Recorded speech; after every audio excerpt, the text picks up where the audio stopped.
Alright guys, welcome to the Levels of Wrestling RAW Preshow this week. This is the second installment, so hopefully you guys enjoy it still. If you have any questions that you want to ask us, get in touch on Twitter. On Twitter, basically. If anyone has any questions at all about anything stupid we've said or anything that we haven't said, please get in touch and we'll sort it out for you. But joining me tonight, we've got what I like to call the usual suspects now.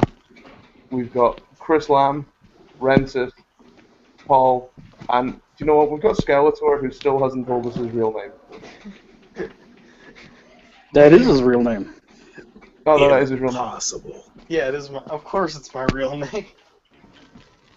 You realize by next week we're going to have full introductions for everyone. And if I can, I'm going to try to get music. You suck, you bag of bones. In which case, you're going to have to start introducing me by my new Twitter account name. Oh, are you plugging yourself within the first 5 minutes? Strong start. Guys, do me a favor. If you listen to this, go and follow King of Kings WWE. Right, that's the plugging out the way. Fuck off, Chris. We all hate Advertised you. like shameless whores. That was like a friggin' Twisted Tea commercial. That would have been, do you like wrestling? You should follow Kings of Kings, WWE. And then awkwardly have other people join the scene. And then get Emma arrested. And then get Adam Rose, who somehow is no longer wrestling. What? Did I miss something? Yeah, Adam Rose is pretty screwed, that's all. Oh, okay, let's hit this as the first topic then. Adam Rose apparently is very disliked by Vince and Kevin Dunn. That's the reason that he didn't have a live match at all last week. Basically, the pay-per-view match was his tryout match, according to Vince. So because that match garnered very little attention, no one really wants to see him pushed on the live show now. So Adam Rose is going to be very lucky if he can stay on the main roster. But basically, Santino's gone, so his spot's just opened up and it's instantly been filled by Adam Rose. Nah. You know who'd be better as a comic act? So nobody's gonna answer my question. We could get a funny I'll right just back answer. segment. Actually, that's not that bad. Because I like those guys goofing on I each actually other. like to back some body gimmick a little bit. Yeah. I got I nothing like- to see that used. But why not just promote Heath Slater to do most of the comic stuff That's now that a good Santino's out? point. That's a better point than mine. I like Ryback's on their goofy stuff. Keith Slater's incredible dumb stuff. Gonna say Making no. dumb stuff work. Gonna say no, because I couldn't see Rod Maxwell doing an advert for Twisted Tea. I could see Heath Slater doing it though. I don't know, I could see Heath Slater mocking Twisted Tea. Like, that's not hardcore rock and roll. I could Yeah, also man, see- he's got to be beer, man. I could also see Zack Ryder endorsing Twisted Tea. Yeah, I could see Yeah, but he's Long hokey, Island iced tea, Twisted Tea. Now, but Yeah. that implies that Zack Ryder was on my TV screen. We did have this discussion at Zack Ryder's been buried. He was. Like, he's one of the few people where you can actually point at it and be like, yeah, they just suddenly started taking him off TV. But Yeah, he's terrible, care- so who cares? Careful, sir. You don't want to catch a Rough Rider. I'm gonna say the last time we saw him was his match with Rusev, where he thought he was going to get mic time. Whoops. Whoops. I just love this idea that Triple H and Vince were sitting in gorilla position in the back, absolutely pissing themselves at that. They've just clearly gone, here, Zach, here's a microphone, go do your thing. And the minute he opens his mouth, Psych. they send out Rusev. Yeah. Just like one massive rip the whole time on Zack Ryder. You know, they've taken down he has on WWE.com. He has no more stuff on there. That does not surprise me. You know it. You know, I do find that slightly surprising because even like wrestlers that aren't on the promotion anymore have merch up there. Punk has merch. Exactly. Yeah, but he took down Zack's last piece, so I think Was the it- end is nigh. What wasn't Punk pretty good though? Yeah, Yeah. Punk was like had watchable stuff on TV. Yeah. So Well, Paul apologizes, but he's having internet issues, and he'll be That back. explains why. That explains why he showed up, said nothing, and then left. No, that's just Paul. Huh? What? Now would be the time to Russo him and swerve him so he's not in here anymore. He's gone forever. Who is? He's taking a sabbatical. Yeah. he's fired. Basically, in 10 days, we're going to find out what's happening. Yeah, I think that's going to be very interesting. You want just to dick him around and extend the contract, so even if he wants to go work for somebody else, he Oh, can't. is that when the next WWE quarterly announcement or whatever? No, that's when his contract will basically expire in July. Yeah, in short, I think they're either going to extend it, or they're going to make a huge deal about letting him go. They just need to have a special episode where they just talk about how terrible Punk is. You know, Oh, we're talking about Punk now? and yeah, Only in this context. You can't suggest him for storylines or matches. However, we can talk about the fact that his contract is about to run out. Don't they have to sign him though? Honestly, don't they have to hold on to him? Because of all the guys on the roster, there's very, very few, one or two guys who could go to another company and talk people into buying from that other company.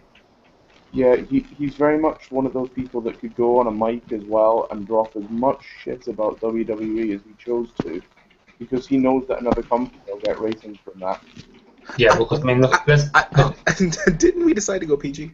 I'm just Yeah, asking. sorry, I'll keep PG. I'm in my own little world at the moment. I apologize, young ears. I was going to say, looking at the pipe bomb, which was a little scripted, we all know. Yeah. Some of it was, some of it wasn't. But towards the end, when they cut him off, it's a perfect example of he could go do that in another company, and he would not get cut off. Yeah, it's one of those, what do they call it, a worked shoot in the biz?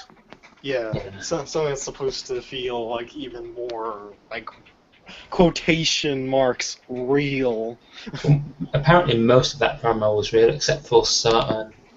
I think the ending was like that last part was where he was supposed to leave it, and the rest of it was done on the fly. The only part Colt I Cabana. actually the only part I really liked of that was "Hey Colt Cabana." Otherwise, I'm not actually a huge fan of that segment. Yeah, my one issue with that segment was that is the longest John Cena has ever stayed on the ground. John Cena just went to sleep from that Punk promo. I'm gonna say he just curled up in the corner of the ring, like, yep, just gonna sit back and watch. At least we didn't have to hear him talk, so yay Punk. To be fair, the one. Sticking on this contract, do you see them extending his contract, or do you see them letting him go? Because with with the network, they're discussing specials, and they're saying they're having a CM Punk themed night on the network. Yeah, with him coming back or not, they will extend his contract. I would. There's no chance that I would allow him to go somewhere else. Considering how popular he is, some of the shit that he knows, and the fact that he equals ratings whether he's there or not because of the network stuff, I'd keep him around. Okay, so let's say we keep him around. How long do you see them extending his contract by?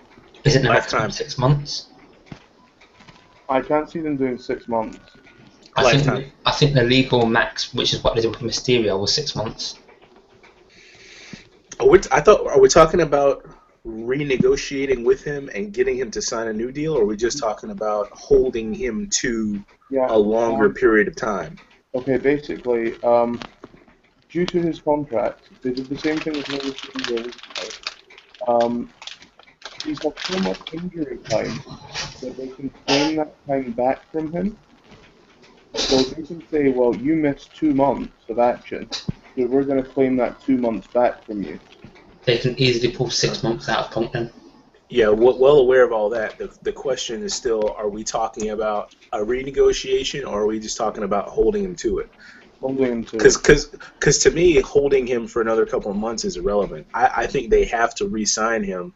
They have to get him to sign on a Legends deal or something, because they can't let him leave. I actually think a Legends deal would be ideal for Punk because I think the schedule is part of what was killing him.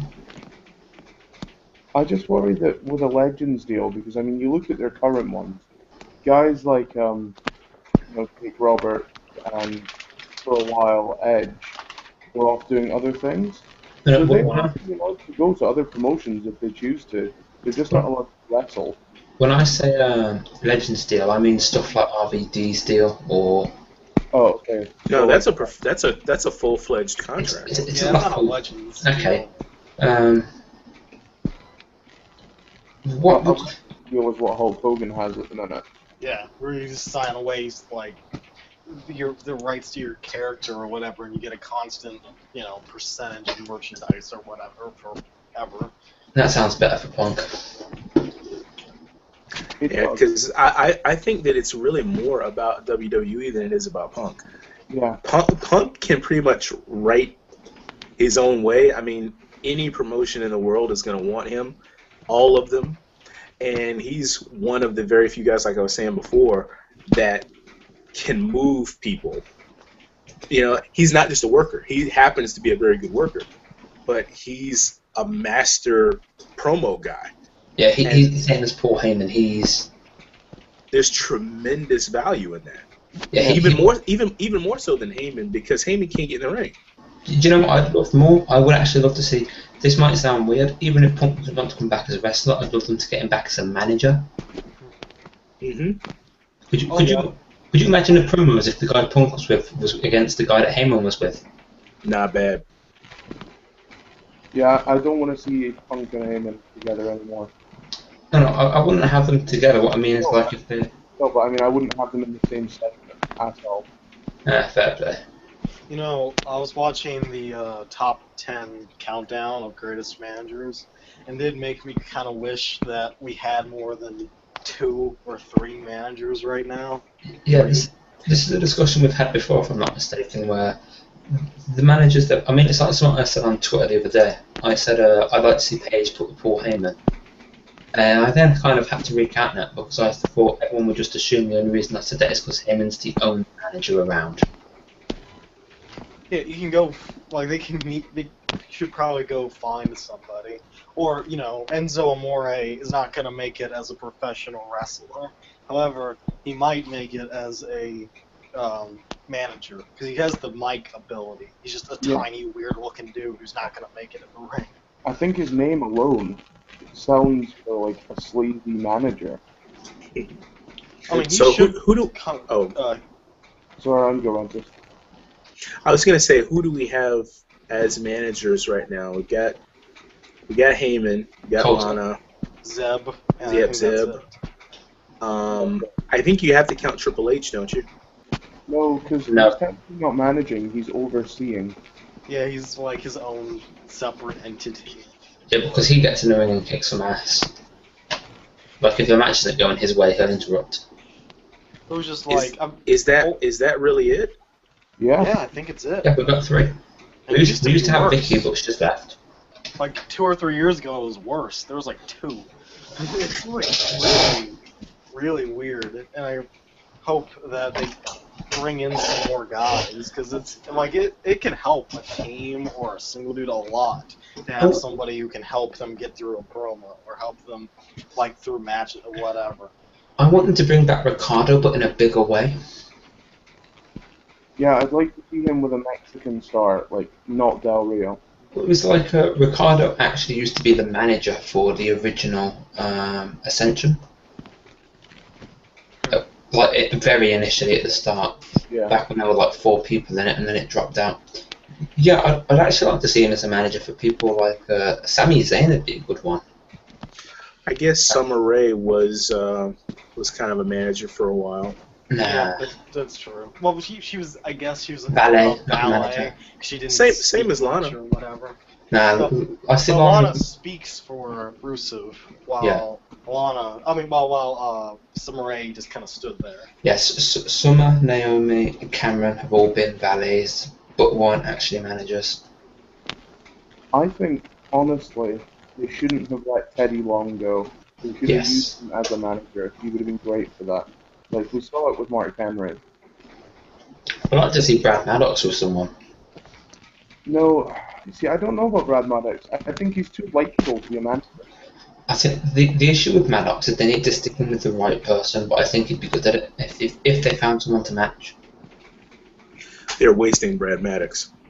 Well, Yeah, right now, he's sitting up Yeah, in a cave because hiding him in a cave is a really great way to use him. I think Well- he needs to crawl his way to the surface and claim that Triple H buried in there. I wonder if this is actually a joke that he's been buried. Where's Brad Maddox? He's been buried. yeah, he's in. Get it? He's been buried in a cave. I think it'd be interesting to see him come back, but I think honestly, he's one of those guys that, given time, could work in the ring. I think when they used him, he was far too green. If they You were know gonna, who would have been a good manager? Who? Road Dogg. yes, Road Dogg is an incredible talker, even though I don't think he's ever been to a gym in his life. Ouch. Not a problem. He's good at what he does. It's just a thing. I'd love to see Edge as a manager. You know, I said that at first, but I'm kind of over Edge now. I think. I say Alex Riley. Ooh. He's Weird. really hateable. That's true. I Weird would do guy. Alex Riley with Ryback and Curtis Axel. I'd see So- Alex Riley or possibly Tyson Kidd. Well, Tyson can't talk. Is Alex Riley gonna wrestle ever again, or is he I don't just think completely so. done? He is in the same position that who else was it? Corey Graves, where they're like, we're gonna give you something else to do. Yeah. Like stay down. Yeah, basically. Stay down, Corey. Like he got buried because of an argument with Cena, and since then he hasn't really wrestled since. I've been watching a lot of old NWA lately, and there was like 18 different managers running around. You had like Paul Ellering, Jim Cornette, all sorts of guys. Some guys I don't even remember. I would love to see Cornette come back and do something. Like, I think he's really angry though. Yeah, he's Oh, really he is angry beat. and crazy. Yeah, he is beyond angry. Dude, Cornette's such a talent, but I think he's a little too hurt right now to really come back.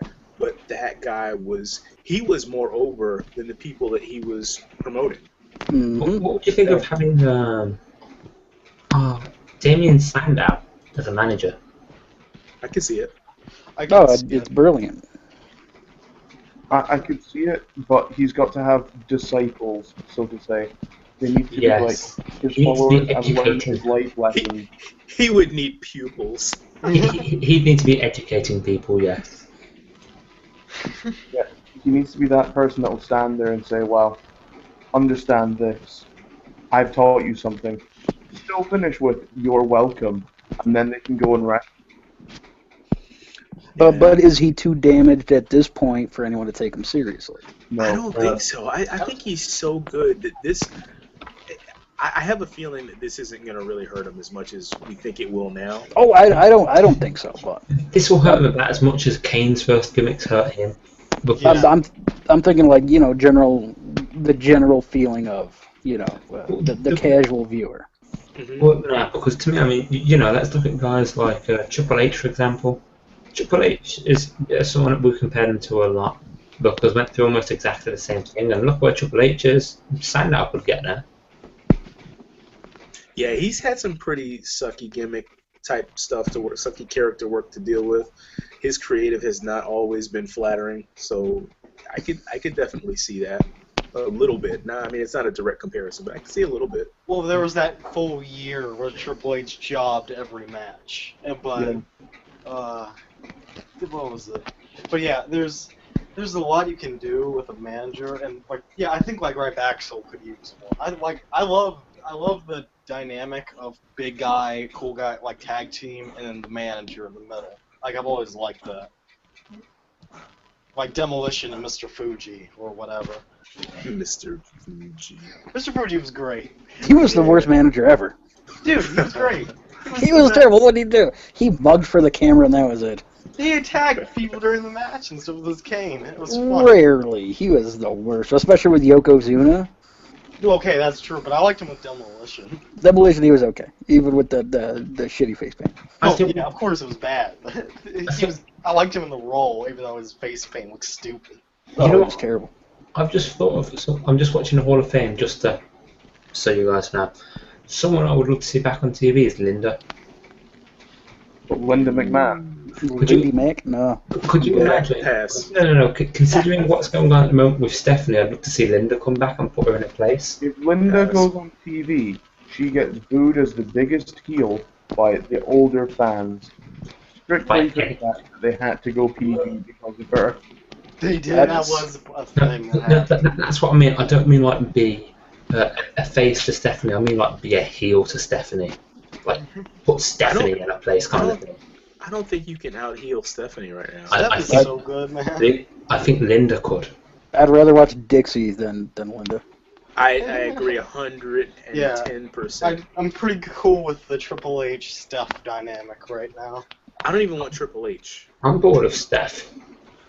No, I like Steph. I think she's really good at what she's doing right I think now. she's super talented at what she's doing. She used to be kind of bad. But Oh, she's she's gotten good. really good. Her heel work right now is fantastic. Yeah, she's like incredible. Yeah, She's like It's good. It's good work, but I'm getting bored of it. Right. Yeah, Well, not that's me. more the writing than well, her. that's more the think fact you that can- she's on TV a lot. Oh, I think you can make a very good, strong argument that Stephanie McMahon is the best heel in the world right now. oh yeah. Yeah. I will agree with you 100% right now. Oh, if they pushed Bray Wyatt properly, though, that would change. But if they pushed people properly and if the writing staff pulled their finger out, that could change very quickly. I like the. I actually thinking about Damien Sandow as a manager. I do like him as like Gen 2 Bobby the Brain. Where he's Oh, just- you put him with Ryback, and there you go. He is the poor man's genius to the poor man's Mr. Perfect. Oh, Yeah, that's more what I see with him is more the genius. I Oh, yeah. still hold out hope was that that Lanny Ric Pojo? Flair is Oh, yeah, going to there's Lanny. sober himself up But could and you be remember? able, and be able to reprise the Heenan type of role. Yeah, We're but still Flair holding was out. awesome with his daughter. Could you imagine the promos you would get if you put someone like had Damien Sandow trying to educate Ryback? Like, come on, Maybe you're right though. Maybe you're right. Because Ryback are at least on TV appear to be the two dumbest people I've They, ever seen. they appear to both be dumb and to be typical jocks, which is why I would love to see Sandow put with them. Well, I would actually like to see. We were talking about Ricardo. I'd like to see Ricardo manage Sin Cara, because now that Sin Cara is Hunico, he's actually doing a bit of better work. So they could really push him as a good face character. Sin Cara and Sami Zayn are two guys I'd love to see managed by Ricardo. Not Even so though, much- even though Zayn doesn't need it on the mic, I think it'd be good to see. I don't think Ricardo's a very good manager. I I've think never the seen pro- Ricardo do much except ring announce. I was gonna say, I Alberto. think the problem was with Alberto Del Rio. All he did was ring announce. He didn't actually talk for him much. Whereas I think with Sin Cara, you'd get it. You'd get the full package. I reckon that'd be a better chance to let Ricardo cut into it. I don't think he can do it. He can. I've seen some of his work. He can. I'll tell you what, right? Talking about managers, then, what do you see going on tonight between Lana and Zeb? And let's keep this PG, Francis. It's gonna be hilarious, no matter what it is, because Dirty Dutch is great, and Lana's pretty funny sometimes with her weird, like, moose and squirrel Russian thing. Shut up! Yeah. I love Zeb a lot. Like, I've always liked Dutch Mantel in, like, all contexts, but, so I'm very interested to see how this feud plays out. Yeah, who would have thought that you'd have Jerry Lawler and Dutch Mantell still relevant in 2014?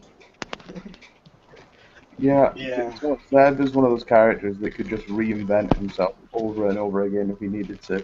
But the funny thing is, he hasn't changed at all. It's the same character he's always been. It Yeah, but kind of he- is. He was kind of like this back when he was managing JBL as Bradshaw or whatever. He's just kind of relevant at all times because he's super good at what he does. He's one of my favorites, to be honest. Yeah, you're not the only one, dude. How long have they been trying to get Jack Swagger over? Yeah, this whole Zeb thing has made him like way more over than ever before, especially this face turn. But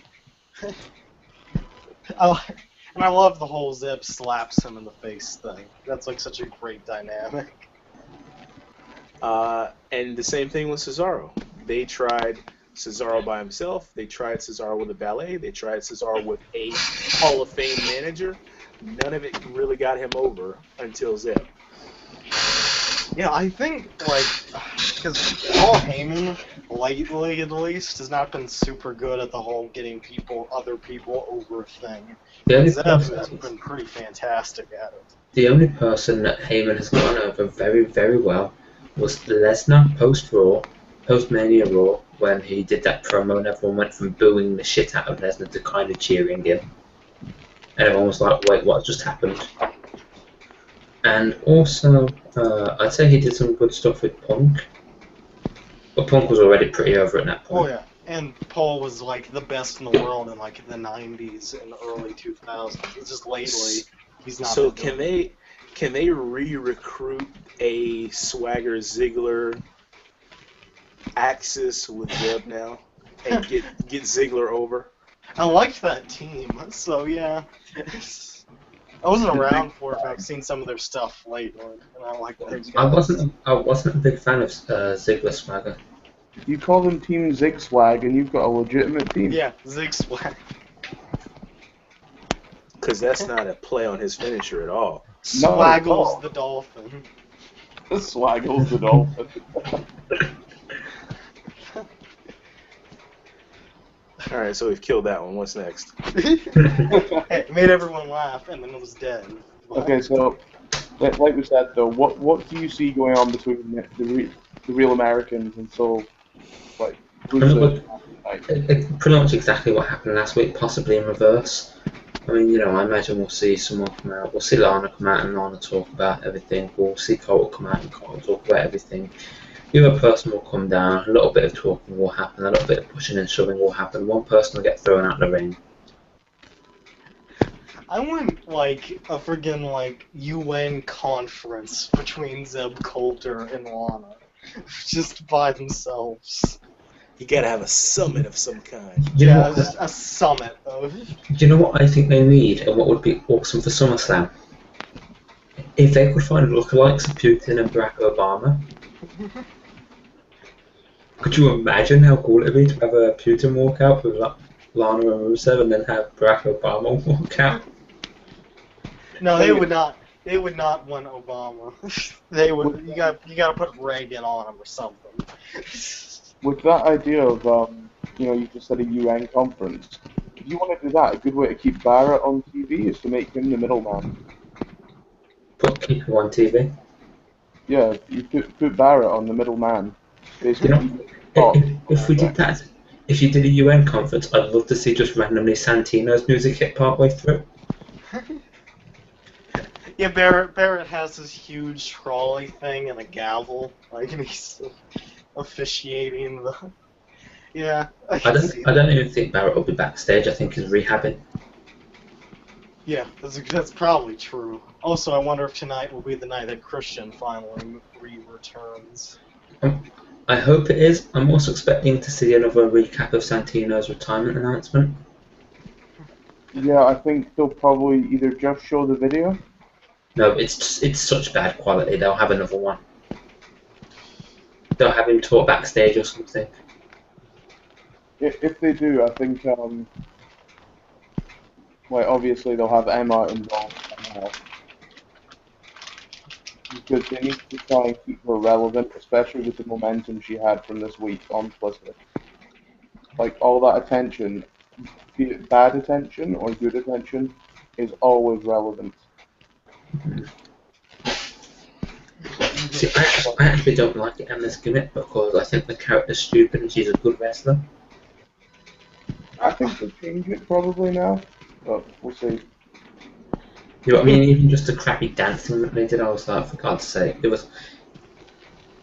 I don't know, like, there's this weird thing where the NXT crowd is super insular and all, like, diehard smarks or whatever. So they send in stuff and it gets super over with those guys. And then they move it to the main roster with a more casual audience and it just dies. Yeah. Like, Yeah, this but happened with Adam Rose and all that stuff. As a performer, you have to learn how to make. Look, I'll give you a great example in Bo Dallas. Yeah, he's just the adapting every week. Yeah, he's just the most recent one. Obviously, Bray Wyatt had to do the same thing. But they've done it properly. At some point, the performer has to say, "Hey, look, I've got to get myself over." It's true. Bo has been slowly tweaking his character to work better on the main roster. Because he went from, like, silences to, like, decent enough reactions now, and it'll get better from here. Yeah, I mean, it's like that minute silence. He did a perfect example of him trying to get good heat. It was pretty funny. It worked. That was awful.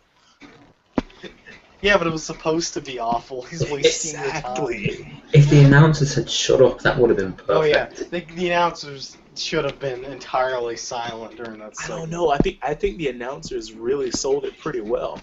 The only one that sold it for me was JBL, but the rest of them were like, "What's going on?" I was like, "Shut up, would you?" I wanted to hear the low hum of the crowd going from confused to booing. I could have heard that much better without the commentary. I actually feel he should have been in the ring at that point, like center. Like, Yeah. although he was off the ramp and it was a good, change from cutting a promo in the ring, but he should have been in the ring literally for 60 seconds, cut his silence, and then leave. Get it? Because he's T-bowing. Also, if you then want someone to, if you want a face, let's say that Bo Dallas has a match, comes out and does that, and then the face interrupts the minute silence. I think that's what Cole was trying to do. I think they're gonna be building. I see them building up a straight up honky tonk man thing, where he's like basically undefeated for forever, and then Daniel Bryan like murders him. As long as he's got the IC title while he's doing it, I'm great with that. Yeah. Like, can I just say one feud I would love to see if they built it? I'd love to see Bray Wyatt with with a family and Bo Dallas with Bo Levers. Like walk out to have a match together and have like the Wyatts walk out with Wyatt and have like 20 people as the family, and then you have Bo Dallas walk out with like 20 Bo Levers. Yeah, it's just like I don't know why, but I see him, especially with those segments he had with Brian and this like whole weird thing where he's dedicating the matches to little Danny.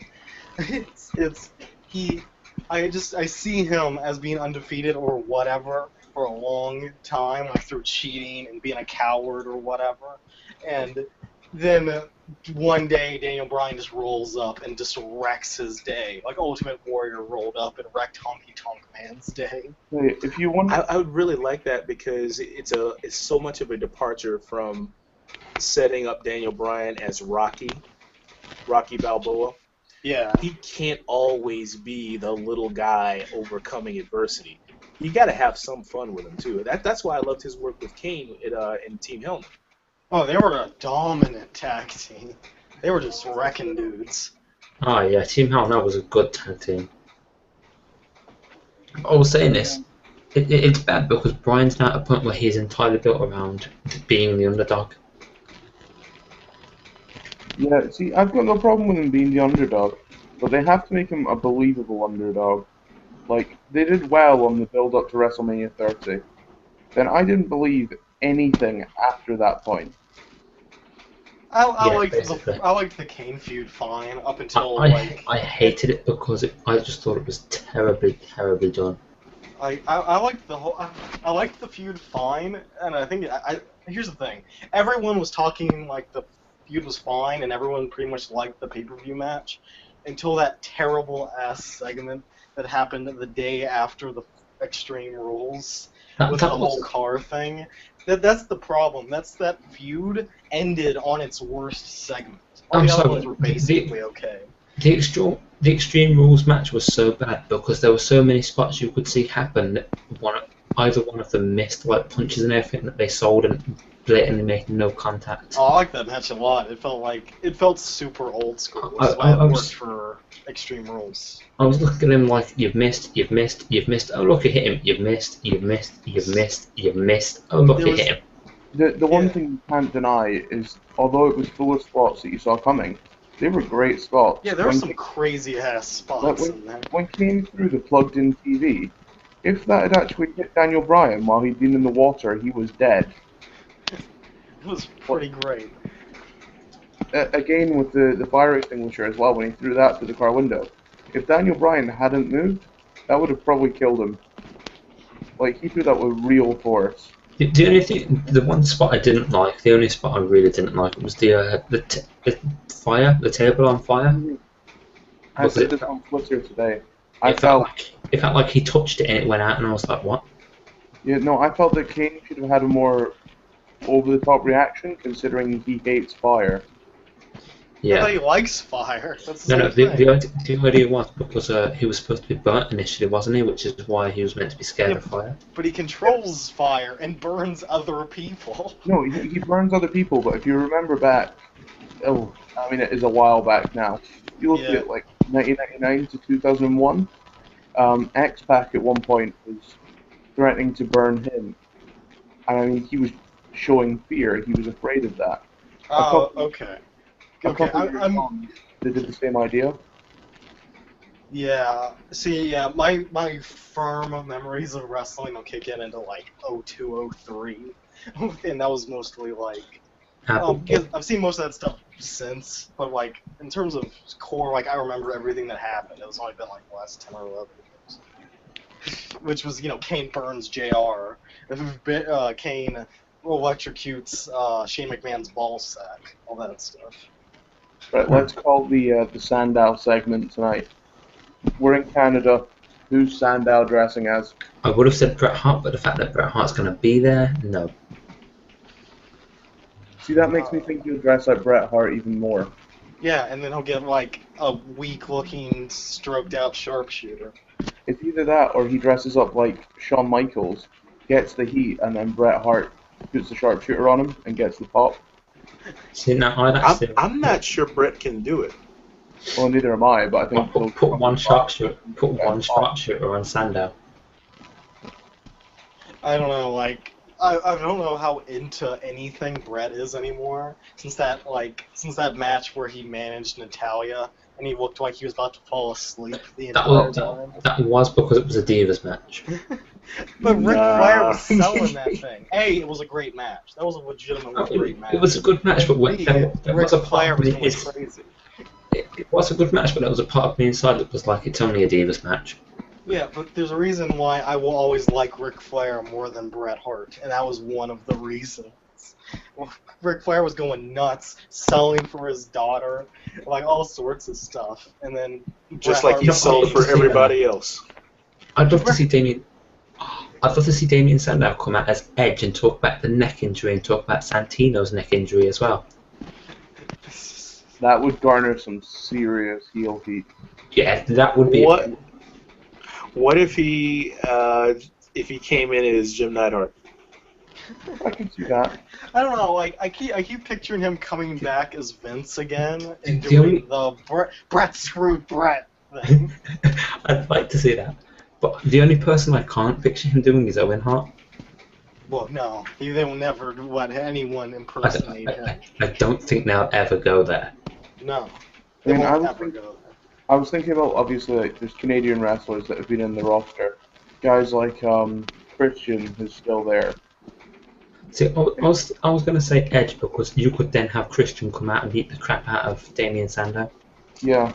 Isn't Christian a heel right now? left heel. Yeah, Christian left heel, and I like him better as like a heel. Yeah, or at least a super arrogant face.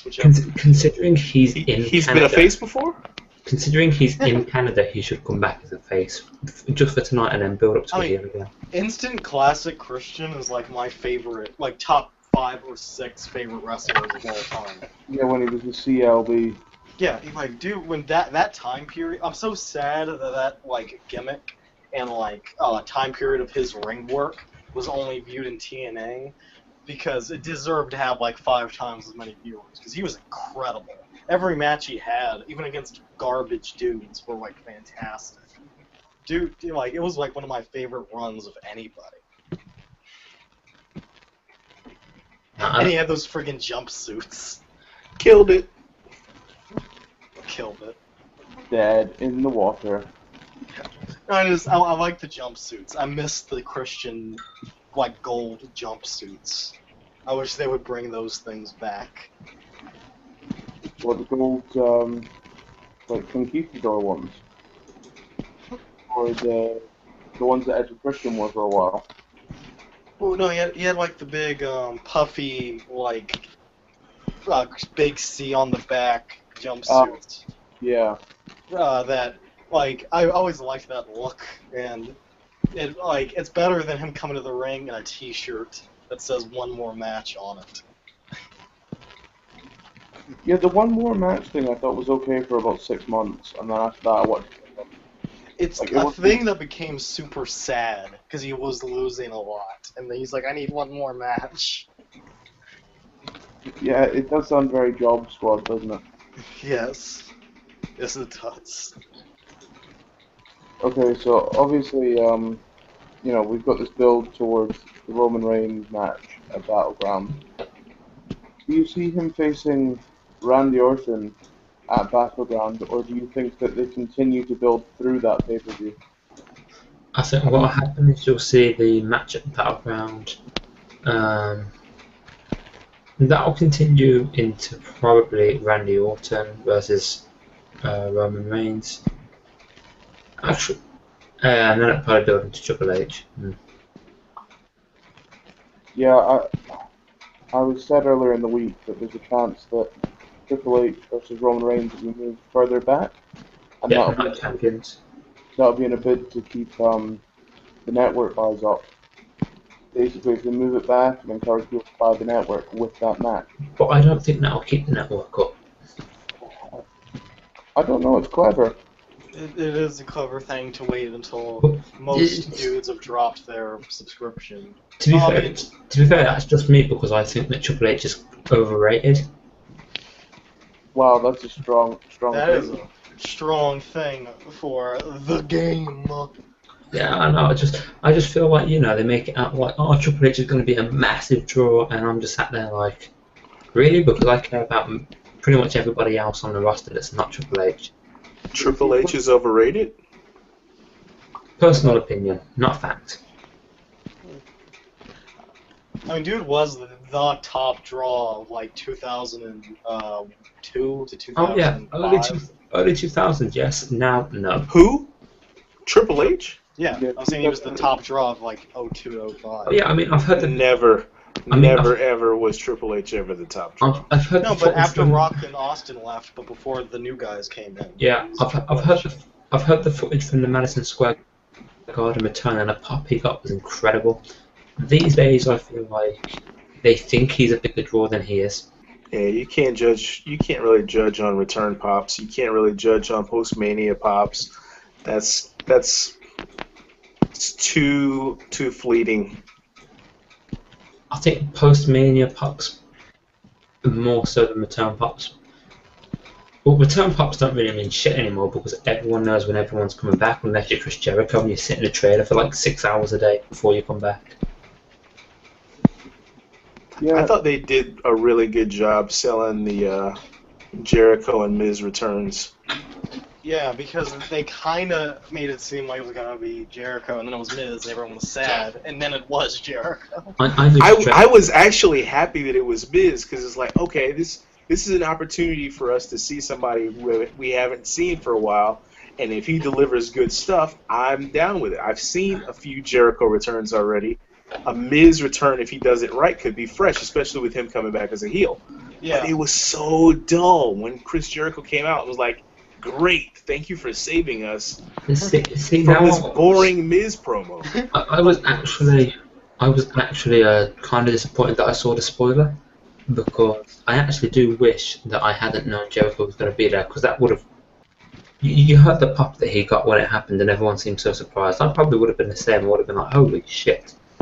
Yeah. See, Miz came out, and I was like, "Oh, Soon as those Miz guys are came out. full of shit." As soon as Miz came out, I was like, "Miz is going to come out, act like the big man. Jericho's going to walk out."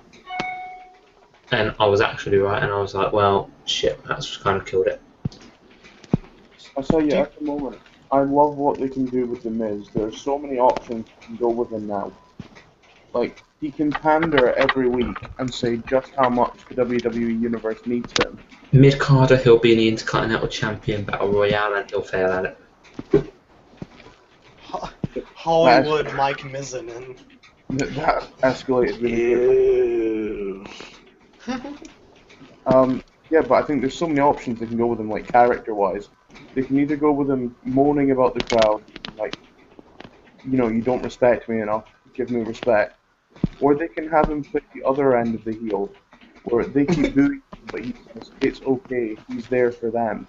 See, I'm completely uninterested in Miz. I was until he came back, and now that I think they can do more with him, I'm kind of intrigued. Okay, so do you think that Jericho will wrestle The Miz at Battleground and then Bray Wyatt at SummerSlam? Probably. I feel like Miz is the poor man's Jericho. No. Aww. With the way that return was, Miz is the poor man's heel Jericho, is basically what it is.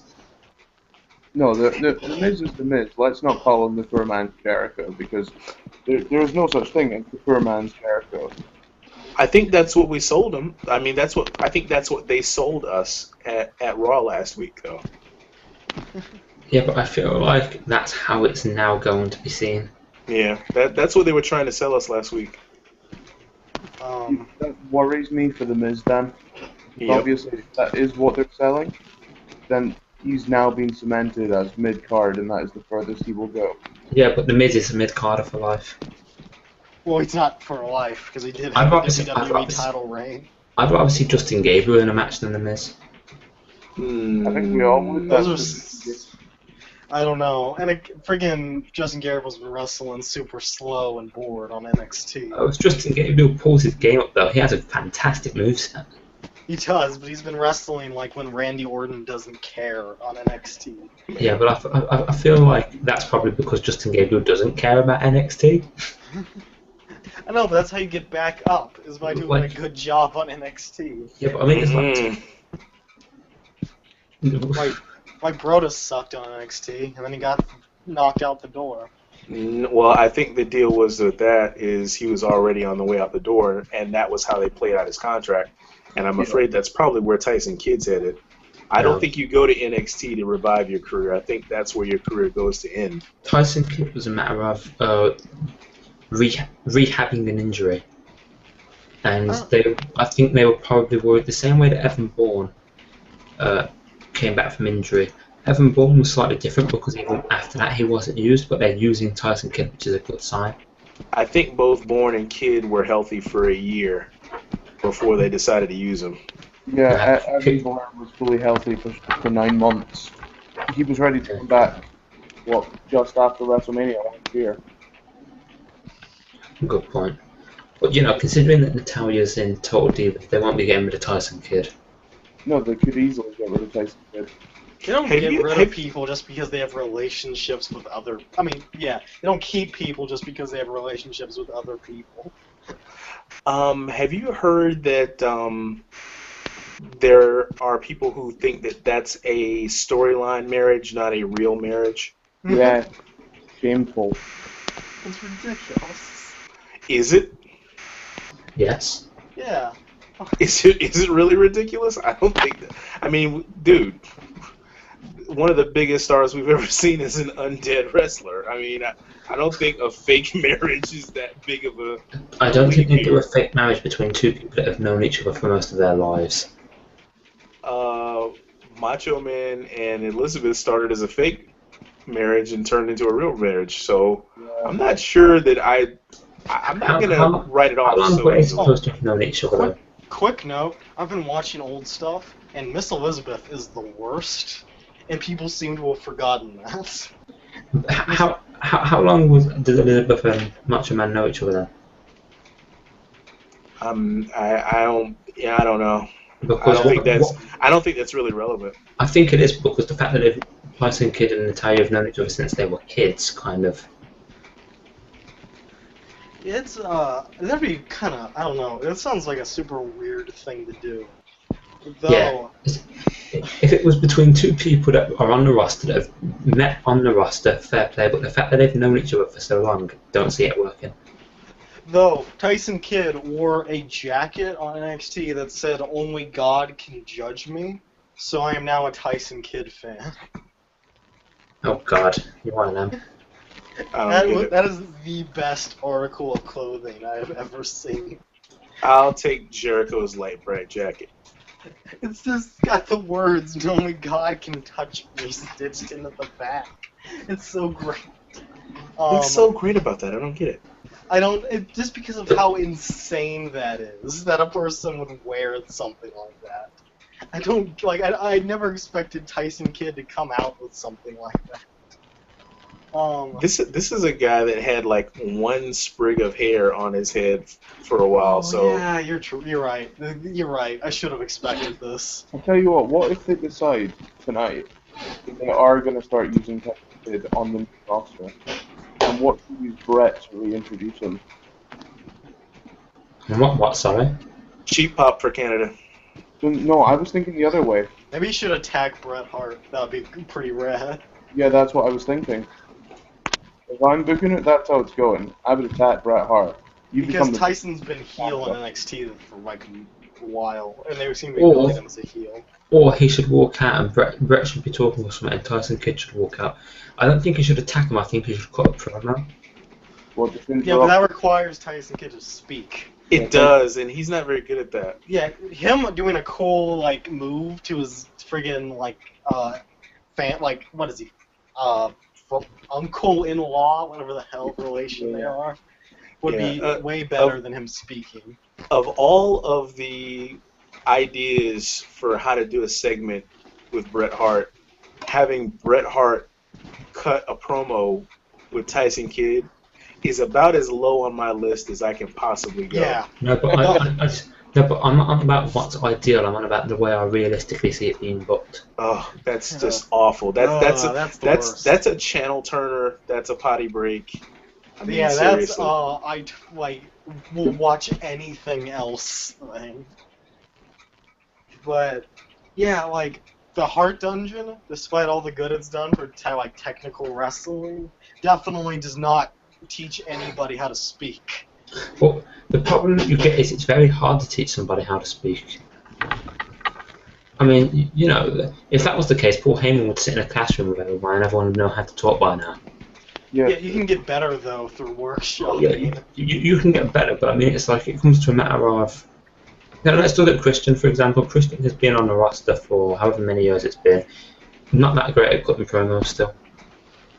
When you give Christian the right thing, Christian rules. When you give him the right thing, that's the thing. He can't make a good promo. But Tyson Kidd has never had a good promo about anything. Christian, Christian, if you give him something, can work.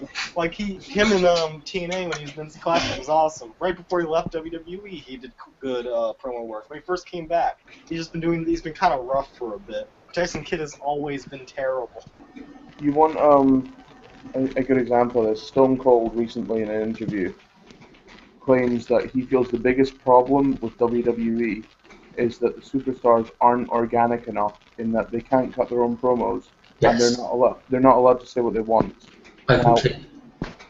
I agree. Oh, hell yeah! See, I agree with this because that's what they're doing down in NXT now. Triple H has gone back to the old style where they give them bullet points and they fill it out. Yeah, I bullet think points and sort out your own shit, basically. Well, it's not so much write your own shit. It's we're going to give you topics, and you talk about those topics. Yeah. You know, I hate the fact that Bray Wyatt's promos are so scripted, because I think if they gave Bray free reign and said, here's a couple of bullet points, he could do some more fantastic promos. Yeah, but Bray scripts his own promos. Yeah, so- Bray scripts his own stuff. And it's incredible. No. He talks about nonsense, but that's If you kind feel of the that point. Bray's promos are scripted, go back and look at some John Cena promos from the last 3 years. In fact, look at The Rock. He had it scripted on his arm. And I say, yeah, he was reading it off his wrist. Yeah. That's pretty funny. I don't think he was ever reading it. I think he had notes to remind him to hit his points. The problem that you had with The Rock was he was an okay promo guy with the best catchphrases we've ever seen. If you listen to what he said and how he said it outside of his catchphrases, he wasn't that good. Now, He was Sometimes just it made no okay. sense. Like, I sometimes think he the wouldn't way even build he's- the catchphrase. the way he says it and the way he builds it makes him awesome. What he actually says is kind of retarded. Well, no that's most one dudes. accomplished more with less than The Rock did. I mean, he had a half dozen catchphrases that basically made him a legend. Same goes with Jericho. I mean, when Jericho came back last week, the first thing we heard was one of the first things we heard was Raw is Jericho. Yeah, but Jericho, I think, is better Oh as yeah, an yes. as an extemporaneous speaker than The Rock. Yeah. But The Rock has the charisma, which makes up for it. Yep. The energy and the charisma more than makes up for it, which is what Roman Reigns. Roman Reigns either needs to learn to talk or he needs to get more energy and charisma. Well, he deadpans serious guys through things. Yeah. That's the problem. He I needs to think there's some value in that. There And is. he can go to a certain level with that, but at some point they're gonna have to flesh out his character more, or he's gonna end up plateauing before they want him to. They want him to be the guy. I think him talking to someone like Punk or something and getting advice from guys like Punk and Bryan would be a good idea. I would say even more Bryan than Punk. I think Punk is a sort of natural talker. I think Bryan had to learn it, and that's where Roman is to me. So it might be more helpful for him to work with Bryan. The only reason I said to ask Punk is because obviously, you know, like you said, one had to learn it, one's natural. You get two different sides of that. It'd be a good idea to get both of those sides. I thought we put a moratorium on suggesting Punk for anything. Yeah. Ooh. Okay. We've got a comment from Obnoxious DJ Webb. He's saying, with so many scripted promos and no character control, how does one even develop skills / character on the mic these days? I have an answer for that. Go for it. It is called doing good work. And I don't mean to be mean about it, but that's really what it comes down to. It comes down to the performer taking the mic and doing the most with it every time they get it. Yeah, It's just as simple as that. Yeah, Damien Sandow does great work with bad stuff. But another example was Fandango in the build-up to Mania with Jericho. I just don't think he was ready for that. I think that's the problem. Now But- you might disagree with me, but you know the fact that all he had to do every week was say Fandango, and then he still made that work. No. It's no, I'm not gonna do it. But You know, dude, I knew that he was gonna pick Layla over Summer Rae when Summer Rae called him Fandango, like on Raw the week before. I hate Layla's British bloody accent. Anyway, off topic. I here. hate British accents and British people. Well, yeah, oh wow, oh my goodness, And with that, we've just shots lost. fired. Sorry for the break the PG law there, but yeah. So, with that though, it's kind of like there's a line JR said a few years back, and it's about maximizing your minutes on screen. Now, whether that means you're in the ring or cutting a promo on the mic, you need to be able to know exactly what you're doing and how you're going to make the most of that time. No, Yeah, you look at the some of the documentaries on how the big stars got to where they were, and almost all of them you can point back to early in their careers when they had either tryouts or whatever the case may be. They had very little time, often not even talking, where they had to show that they had something. Yeah, I mean, it's like And you just got to make the most of those opportunities. you hear about the tryouts that some people have had. I mean, one of them was an example was he was asked to play the character of a teacher that didn't like kids and was told to cut a promo on it. I can't remember who that was, but apparently it went down well. What you need to do though is, someone mentioned character. Character doesn't necessarily mean promos. There's a difference. I mean, let's look at The Undertaker, for example. The Undertaker works best when The Undertaker says nothing. Because The Undertaker's one of those guys that his music hits, he can walk in, all he has to do is stare at you, and he's telling a story. Yeah, but the issue with that is he tells the same story every time if he does that. Well, here's a maximizing your time thing. Like, the difference between a pretty cool guy like Heath Slater and a garbage heap dude like Zack Ryder is that, like, when you watch Zack Ryder job to Rusev, he barely sells, and he's just kind of there. But Heath Slater goes crazy, take like backflips off a clothesline and stuff, and you can tell the difference. And that's why Heath Slater will be employed for a while. Perfect example of that is Ziggler to me. Ziggler's a guy that maximizes his in-ring time because he sells moves so damn well. See, I've said this before though. If you want to sell moves, don't sell every move like a bomb just went off in your face. Selling a punch is not as effective as selling a finisher. You sell a finisher like it's the most devastating thing in the world.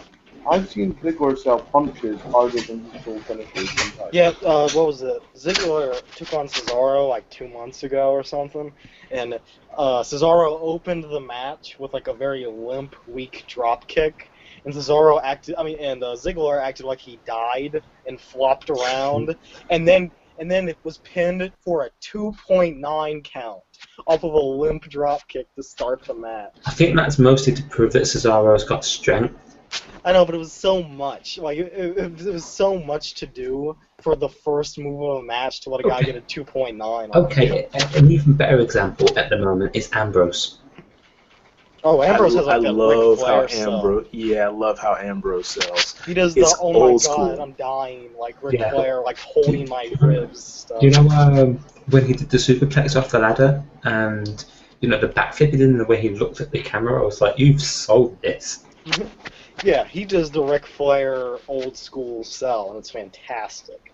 Yeah, I think Very Ziggler, detail oriented. I think Ziggler does the same thing, but turned up to 10 all the time. I think he needs to turn it, like you said, turn it down a little bit here and there.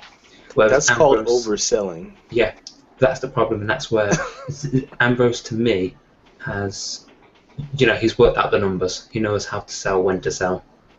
I like Ziggler, but I gotta tell you, if you put Ziggler in the same ring with Ambrose, if you put Ziggler in the same ring with Seth Rollins, he's outclassed. I'm sorry. I'm not a fan of Rollins. I'm a big fan of Ambrose at the moment, but I'm not a fan of Rollins.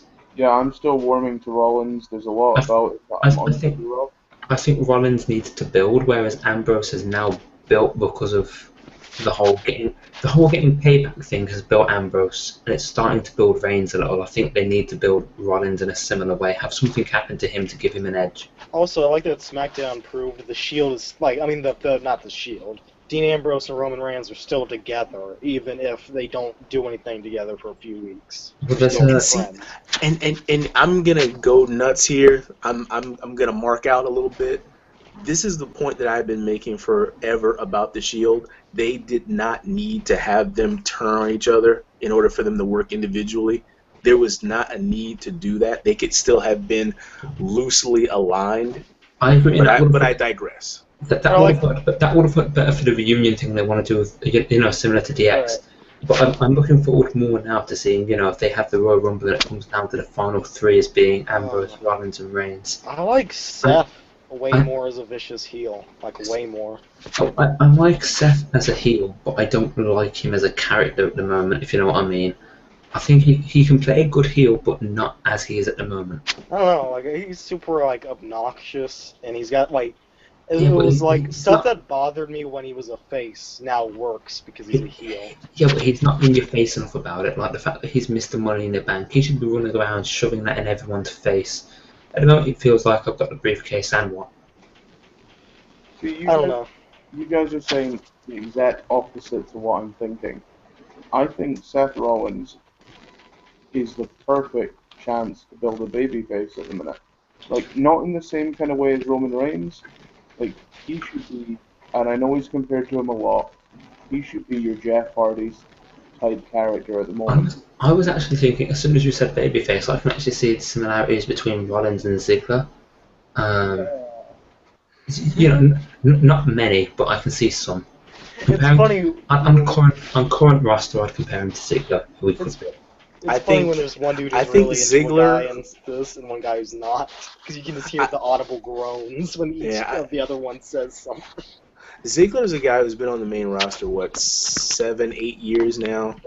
And I think that Seth Rollins has already eclipsed him. He's already better than Ziggler, which is good. Now, don't get me wrong. Ziggler is... In ring, yes, but in character, no, because Rollins feels like he's got a flat character at the moment. Like there's no edge to Rollins right now. But we've been interested in following him for almost 2 years now. And I don't think there's any way that Ziggler, even as a part of a faction, could have held people's attention for 2 years in a main event sort of level. I just don't think he has that kind of... I don't think he's interesting enough. I think Seth Rollins is a far more interesting character, even at this young of an age. I think Ambrose is a far more interesting character because Ambrose is the perfect example of what we've talked about when people have mentioned that faces are getting neutered. And Ambrose isn't, because you see Ambrose run out and beats the crap out of Rollins every single time in a very aggressive manner, but still gets the babyface pop for it. I don't think they're mutually exclusive. I think Ambrose is better than Rollins. But I also think that Rollins is better than Ziggler. I don't think those are mutually exclusive. Oh yeah. I can certainly see what you mean about Rollins not being about Ziggler not being a long-term thing. I can get that, you know. I don't think Ziggler may have been able to hold people's interest for 2 years, but certainly because he still holds people's interest. Even casual fans, you hear him get a good pop. Not amazing pop, but a good pop.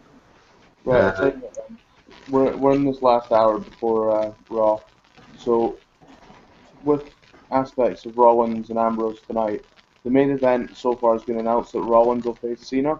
What do you see happening in that match? Autumn will interfere, Reigns will interfere, Ambrose will interfere, Kane will interfere, Rollins will try and cash in, Ambrose will screw Rollins. You're all about your interference, huh, Russo? So I guess it's going to be Magnus treatment? I think so. Well, okay. Yeah, that's probably what's going to happen, but the match will definitely be good because John Cena versus Rollins on SmackDown like 6 months ago was super good. It'll depend on how much time they give it. Yeah, that's true. This is a good opportunity. Like I said, I feel like Rollins needs building. I think this is a good opportunity to start that. I don't think you have to start it. He's been part of a main event faction for almost 2 years. But he feels flat, like two-dimensional. Yeah, he does in some ways, and I can understand where he's coming from. But I think they need to focus on the other things just now, like making sure his storyline progresses. Once the storyline's over, I think you'll get a lot more character from Rollins. I'm going I'm saying just general clusterfuck is what the match is going to be. So yeah, I doubt they're going to. Yeah, they're not going to give it much time. It'll be the main event. It'll start at 11:02. That's the show overtime. I like that Raw is. I like how at 2 hours they ran 20 minutes over, and at 3 hours they run 20 minutes over. Can't remember. Well, because I got to go. You got to go longer than the competition. Can't remember the last time they went. can't remember the last time they were 20 minutes over. In fact, I can't remember the last time they were even 10 minutes over.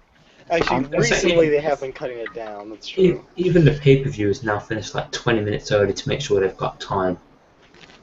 Oh, that's how pay-per-views have always run. You gotta be safe on that because you just have to spend a bunch more money if you go a minute over. I'm going to say some of them have ran a tiny bit over, some of them have ran, very close to running over, and then you've got the ones recently that have been like, oh look, it's 1:45, this is going to be over in about 2 seconds. But I think we're going to get a match, like an actual match. I don't think we'll get a clean finish, but I think we'll get an actual match, and it will be a good match. Oh yeah, we'll get 20-minute match. We'll get someone goes for a pin, and then interference will happen. Mark me down for more like 12 minutes. Yeah, 12 minutes is way. I'm going less than that. I'm going less than 7. Let's take bets on this. Let's time it when it happens, yeah? I imagine, I don't know why, but I imagine Cena heaving up Rollins on his shoulders, and then,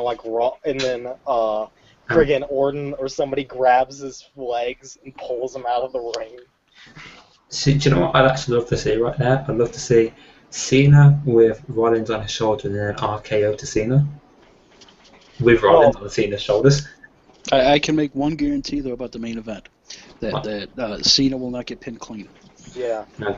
I can also guarantee Rollins will try and cash in and someone will screw him.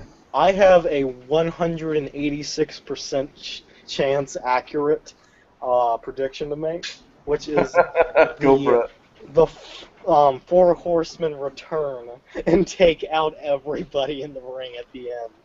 Arn Anderson, Spinebusters, John Cena, Figure Tully?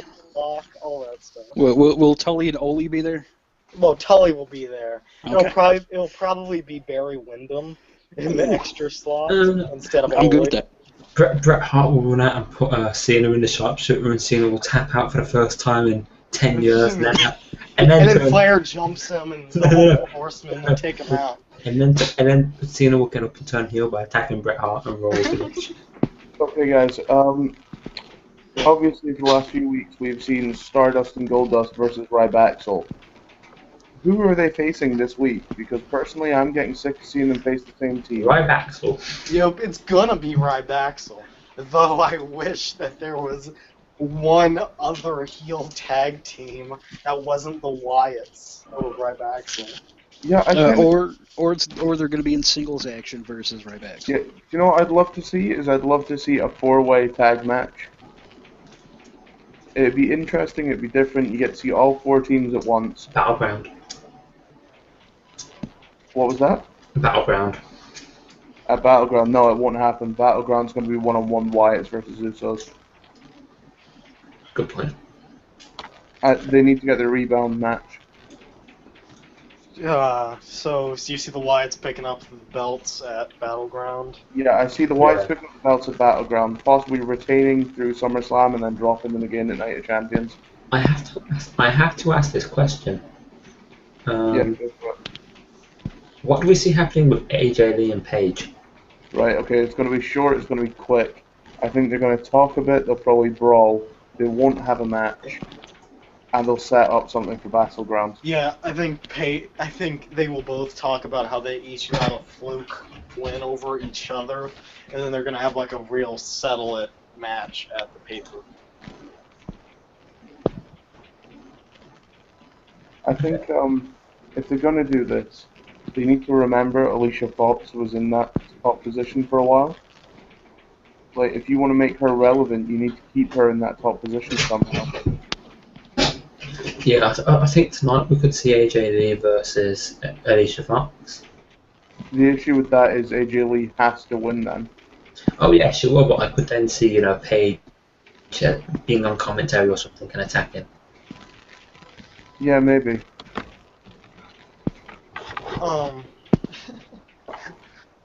I wish we returned to the time where there was like more than 2 ways for a match to end, where it's either a pinfall submission or run-in interference. Tell you what, you want to make Paige a heel, you have her beat Natalia in Canada. They could do that. I like it. You have Paige I go over like it. Natalia.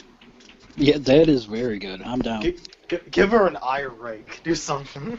Or better yet, if they want to split up Cameron and Naomi still, that would. Yeah, she Yeah, has to beat Natalia with the sharpshooter in Canada. Yeah, Very good. no, and she's gotta pop out. Could you imagine that Paige goes for the Paige tap out and turns it into a sharpshooter instead? And then Triple H runs out and is like, "Ring the bell." For Montreal's screwed job too. They are in Montreal, I believe. So. I fully expect Jericho to get a huge pop tonight, just for the fact that it's in Canada. Paul, Yeah, I but it's think, French Canada, not. Yeah. Paul, I think we've missed that discussion about Damien Sandow. Say that again, sorry? I was just saying, I think Paul missed our discussion about Damien Sandow. Oh yeah. Paul, who do you think Sandow will dress as tonight? Oh, I'm going with the Mountie. I would have loved the Mountie. Yeah, I said the Mountie last week. I'm still going with it. But I know a couple of you guys said Bret Hart last week, and I think you guys are going to be right there. We've got some new ones that I think are even better than that. Okay, Yeah, let's hear. We suggested either Bret Hart, obviously was the first one. Then there was the option of Shawn Michaels, just so that he can get the heat. So Bret. That's good. Bret obviously gets a huge pop then, and then he gets a reason to be on SmackDown as well. Right. I also suggested he could dress up as Edge and mention neck injuries and Santino. And then, you could also have Christian run out and have Christian attack Sandow. And I suggested he do the Vince again, but do the Bret screwed Bret thing. Those are all better ideas than I'm sure we will see. Yes. Oh, I'm sure it'll be like a hockey costume or something. Oh, see if we get Wayne Gretzky. Yeah, he'll probably be Wayne Gretzky and be like, hockey sucks, and then chop him in the head. If he comes out as Gretzky with the Edmonton Oilers jersey on, then I'll be okay with it. He needs to wear like 8 different jerseys on top of each other. You see, to me, it becomes bad when he has to dress up as somebody from another sport to get heat. He doesn't have to. It's just part of what he's doing. Yeah, they're just coming up with this, minutes before, I'm sure. Yeah, they're like, what do we have in this like warehouse that we can get over here? But that guy is making chicken salad out of chicken shit right now. He's fantastic. Yeah, he's been doing some very funny segments that I did not expect to enjoy, but I liked most of them. I'm sorry, but last week he had the best segment out of the entire show, in my opinion, when he came out as Vince. Oh yeah, best segment on a really good Raw. That was the best segment. I was like, this is that Raw was nuts. This Raw nut. Oh, like 99%, actually 186% chance will not live up to the last Raw. But it's going to be a Canadian crowd, and they can make this Raw better than it should be. Yeah, that's true. As Lawler keeps saying, this is Bizarro land. I mean, these guys are going to be over the top the whole time. I'd love to see Sami's. I'd love to see Sami Zayn debut tonight, but that won't happen. Oh, dude, you were so on my segue for this. You stole my segue. I was going to say, what would you... the chances between 0 and 186%. Yeah. Yeah. How much do you see Sami Zayn popping up? 20%. Yeah. They've put him on the tour for Japan, which is what interests me. They need to. I think Sami Zayn's one of those guys that they should build before they have debut. Yeah, I got it at like 1%. Yeah, it's between 1 and 186 is like 0.5. Yeah, We're all in the same mindset. I mean, I don't think Adam Rose is a guy that needed building before he came out.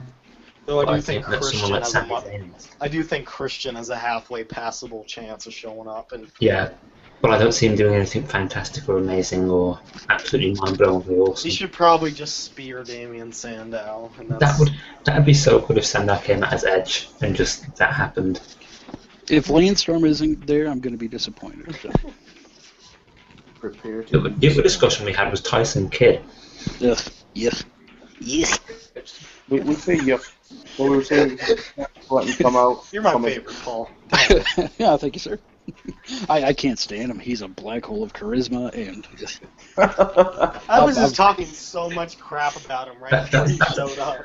See, I like Tyson Kidd, but that's actually such a good way to, such a good way to describe him. I've never forgiven him for that shitty haircut he had when he debuted. We were just like, I was just talking so much crap. Me and Rensis, especially, we're both talking so much crap about Tyson Kidd. Good. Right. Fuck that. Fuck that guy. Yeah. Jeez, he didn't even train in the dungeon. Yes. Yeah. So Alright, let's go for Bray Wyatt. What do we see Bray Wyatt doing tonight? being generally awesome as usual. Yeah, cutting an awesome promo about Bray Jericho. Wyatt trying to be typically heel, but not being heel. Yeah, how is that crowd going to react to him? Yeah, his failure to get heel heat will probably continue. I really think he needs to do exactly what Level said and just turn around with the sheep masks.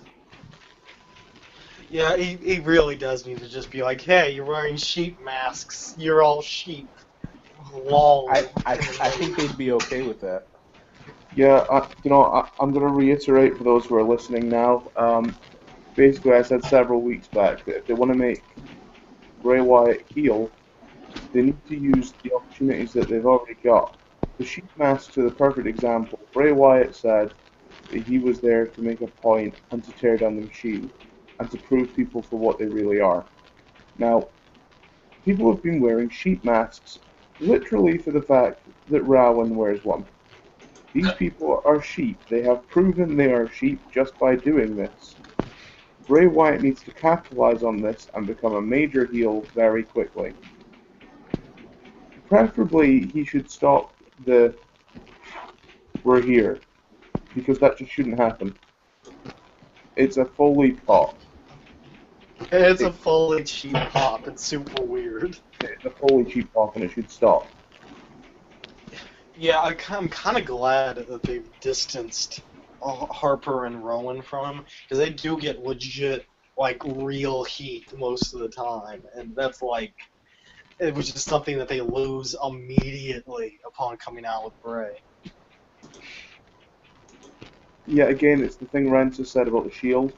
I love this idea that they can do things, but they don't need to be together all the time. Right, and the Wyatts, for me at the minute, like, I'm big on the Wyatts. I think these guys are going to be fantastic and hopefully around for a long time. See, I'm hoping the Ascension comes up. I'm not that bothered by the Wyatts. You are wrong. Your opinion is wrong. Yeah, your personal opinions are incorrect. Wow. I'm not as sold on Eric Rowan. Luke Harper is a star waiting to happen, though. Yeah, Luke, I can agree with that. The Rowan is the only thing I feel that drags it down.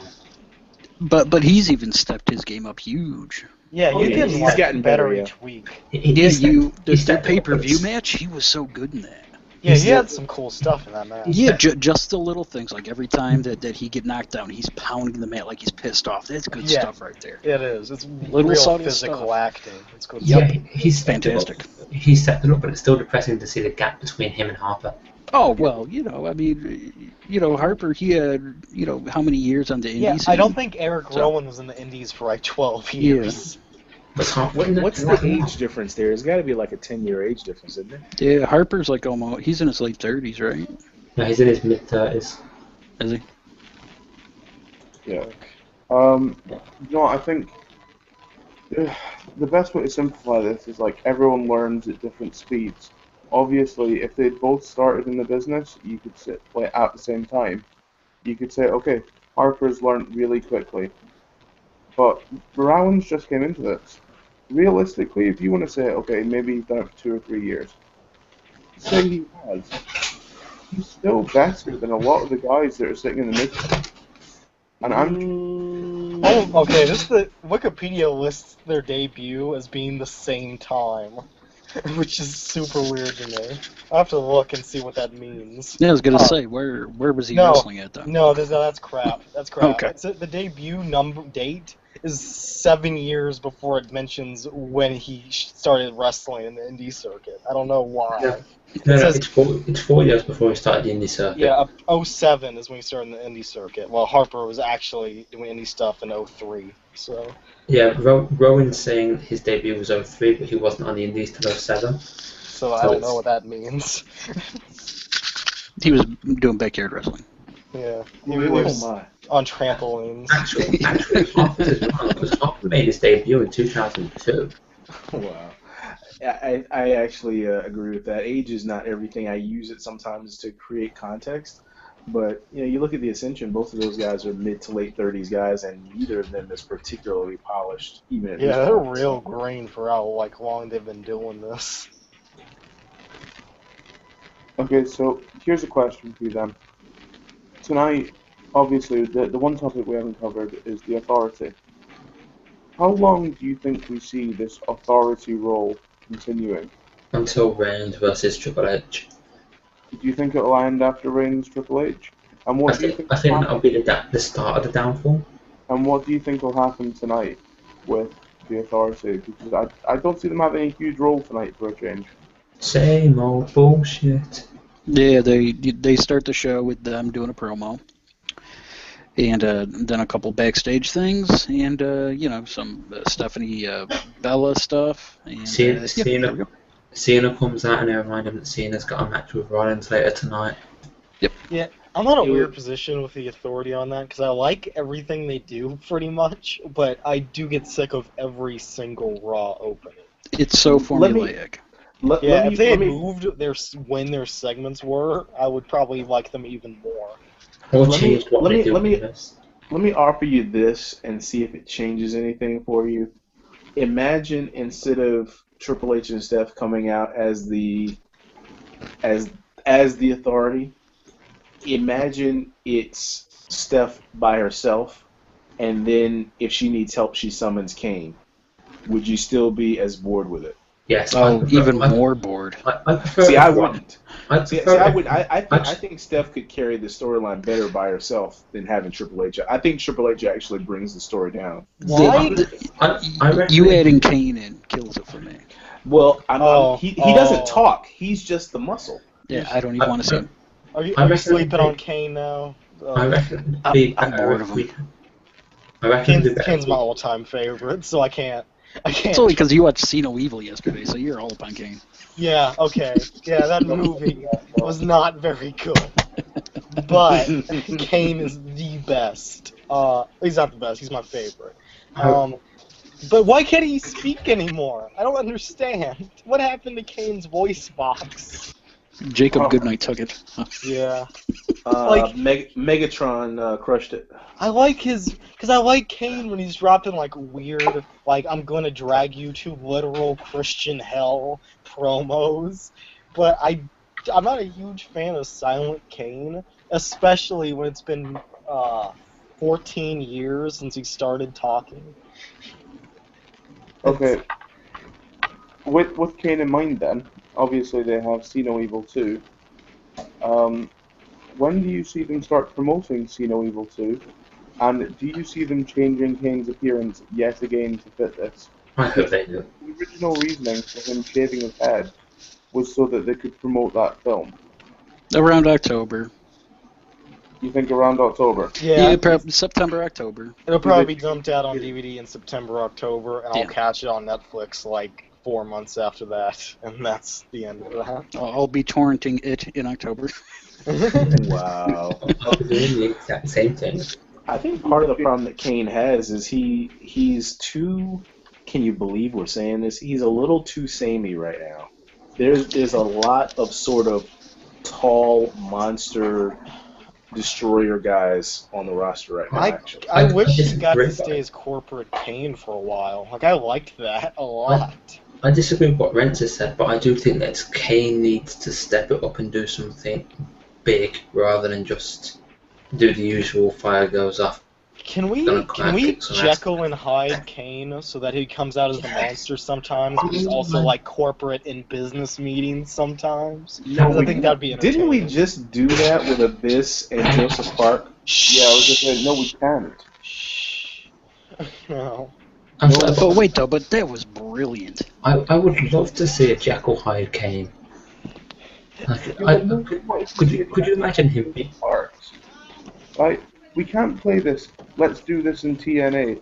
Oh, it's shit. Now let's put it on WWE. Oh my No, god. but Kane's like a million times better than Abyss. Hey. I'm not even thinking like that. All I'm thinking is stuff like, when you had Kane come out as part of Team Hell, no, I'd have him do that kind of thing without the mask and come out, it's a nice, happy, friendly baby face, and then just monstrous and wreck everyone. I don't think he should be friendly. I just feel like I liked him when he was like this weird, like hateful middle management guy who was like picking on dudes but trying to keep Triple H and stuff from noticing what he was doing. Like I liked that like few months where he was like, "Oh, I hate the Shield. Triple H likes them, but I'm gonna try to mess with them while Triple H isn't looking." I thought that was okay. The problem with it was after I saw him do it once or twice, and I thought it had such potential, but he never sold me that I should care about it, and I got really bored with it after seeing it 2 or 3 times. It's like, okay, now what? Okay, what I was going to say, I think Kane's one of those people that should be both a heel and a face at the same time. Where without a mask, he's a nice, happy, friendly. I don't mean in the way that the guy from TNA was. I mean, he should be a really happy, nice, friendly guy. Like, really friendly. So Eugene? Yeah. No, that's Oh over. my God, Eugene. Except not special, yes. I love. Ugh, Eugene. Nah. And then, you should have... We shun Eugene. But at the I same thought I liked Eugene back then. Like not like I didn't like wasn't really into him or anything. I just liked the Nick Dinsmore dude. But Nick Dinsmore, to me, I think he should get so much props for doing that. Because he played that character as well as he could with what he was given. I forgot he existed until Mae Young died, and they showed that video package of Mae Young, and it was Eugene dancing with her, and yeah. He's a trainer right now. Yeah, he's a talented in-ring dude. Like He's really good. I think Eugene could have been so much better, but I think he deserves props for doing that. And everyone tends to mock the Eugene character. I would be one of them. As a guy that takes care of people with developmental disabilities, he did a great job. So Yeah, thank you for doing that, by the way. I was not offended or anything like that. I thought the character was great. I used to play as him all the time in the old wrestling games just because his moveset was ridiculous and it was like 8 different wrestlers' movesets. Yeah, Like, you could do the Hogan leg drop and rock bottom and people's elbow and like all sorts of ridiculous stuff. It's like Virgil in the new game where they just gave him all sorts of random crap. Not intending to go like super duper babyface, but total props to Paul for that. Great line of work. Total props to you, man. Thank you, sir. Appreciate it. I have no idea what he does. So See that? On Twitter, we've got a... I take care of people like Eugene. There. Okay. Oh, okay. That's there you go. Yeah. I used a big fancy word for it. That's all. Oh, okay. Well, I'm stupid. You gotta use 1 to 2 syllables. What big fancy word did you use? Oh, I just said people with developmental disabilities. Yeah, that's fair. That's not what I say. Keep it monosyllabic, Paul. School word. Guys, technically speaking, like 1 and 2 syllable words like pizza, beer, girls, boobs, ass. That's it. Yeah, those are the only things that I understand. Those are some pretty good words. Yeah, wrestling. Yeah. That's why I only pop for like that seems to be the only words that average WWE fan pops. I mean that's why Vince lost so many viewers when he went to sports entertainment. I mean, So you're saying that the lowest common denominator is what they're selling to here? Yeah, That's kind of how it's always been. Like you have smart stuff and cool stuff, but you also are gonna have the dumb crap. Like it's a carnival thing. You have stuff for everybody. That's why they all fired you Matt Stryker. Seriously, that's why they fired Matt Stryker. Well, all you gotta do is look at who they get to sponsor the show.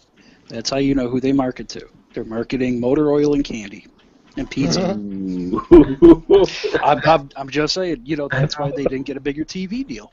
And Because, that's the type of sponsors that they get. Pizza dude, rolls. they did and just get motor oil. sponsored. They did Did just you get say sponsored pizza by- rolls? Not even pizza Hello? rolls? Yeah, pizza like- rolls. And like Mountain Dew, like Yeah, and weird Mountain Dew. flavors of Mountain Dew, Okay, which is garbage. Pardon me while I go laugh my guts now. We have a couple of comments on Twitter. Obnoxious CJ Webb said, Paul is reading my mind when it comes to Kid. He deserves to be jobbing on NXT. Hashtag karma, hashtag bad hair. Liam the SmackDown says, Lana will bash Canada, but I can't hate on her. Plus hearing what Bret Hart has to say, hashtag WWE Montreal. And the other one was a personal one on a photo. Never mind. Nice. Awkward. Sweet. No. But no, I think, tonight, are people actually going to boo Lana, or are they going to boo the real Americans? Because They're as much, going to boo Lana. No yeah, as doubt. much as people You think just gotta that- have her trash Canada first before Yeah. anybody comes out. Yeah. That's the only you can guarantee how the crowd reacts just by doing that. The way you could get around this is by having Lana trash Canada, have Zeb come out, but Zeb not specifically mention the USA, and just do the typical "we the people" thing. I mean, he was already doing it on Twitter. Like he included like a French, he like replaced one of the words in "we the people" with like a French word. Like he was already doing that on the Twitter, so I'm sure he's just gonna pull that into the show tonight. I would love to see Big E Rusev on Raw, but then have Big E end up in the camel clutch while Lana cuts a promo saying this is what will happen to Jet Swagger. No, I'm sick of seeing Big E and Rusev. Yeah, I would be too if he wasn't the only other person that actually works well in the ring with Rusev. I'm sorry you hate black people so much, Chris, Oh but yeah, clearly my taste in women. clearly you don't like it. Sorry, Chris, did you say clearly your taste in women? Those women chose you, you didn't choose them. Yeah. Wow. I didn't. Chris didn't choose Thug Life. Thug Life chose him. No, let's just pretend that Rancis is white for a second so Chris doesn't hate him too. Yep. Like you guys can tell. We can tell. Oh, There is a picture of that made me kind of uncomfortable. And that's actually the whitest you've sounded. Well done. Wow. Like I don't all the time.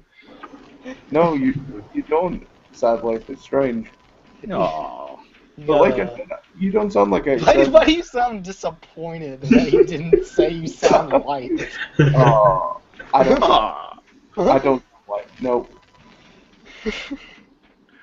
I don't really know where to go from here now. Well, yeah. We have him impasse now. Yeah, okay. Let's make our last predictions for Raw tonight, because seeing as last time we did so damn well, and we got 186% of them right, apparently. Yes. But okay, Chris, let's run through your predictions quickly for Raw. Well, obviously Sandow come out as one of those three people that we mentioned earlier, hopefully. Or will come out some crappy Canadian hockey reference that no one cares about. We'll have Cena versus Rollins, which will end in disqualification. Rollins will try and cash in and get screwed. We will probably see something happen between Paige attacking AJ. We will probably see some very poor mic work from Paige in the process. We may see a return by Christian. We could see an appearance from Edge, I suppose, although that would have been on spoilers by now, so I doubt that. That's pretty much all I can call at this point. Right, okay, Skeletor, what's your shouts? Okay, so I think 186% chance that they will debut new Orange and the New Black style Emma segments for bringing her back, where they just show her in prison living the hard life before they bring her back. She's I'll take female that bet. nails. I love it. And then, she'll start wrestling in a prison jumpsuit, and they will bring back nails. Nah, they already got Rowan doing that. Can't use that one. No, he's using a garbage thing. Oh, She yeah, will that's be right. in a prison jumpsuit, and then Still. Nails will be her new manager. Nails. I'll take that bet, by the way. Prison. Nails, are you guys kidding? We're getting Bull Buchanan. Bull Buchanan. Wait, okay, so Emma will have her new Orange is the New Black segments. So there'll be a new Emma sandwich. Yeah. Oh. Oh god, I didn't think that through. Okay, yes, but Yes, exactly. So dang, basically, I had other ideas. Dang. So I'm basically- sure you did. so what you're saying is she'll end up with a future like China. Dang it. The country. God. Tread carefully. PG. Yeah, right. I think that's been long obliterated. Oh yeah. Also, those new Orange is the New Black segments will feature Alicia Fox after having been arrested for randomly attacking people. Racist.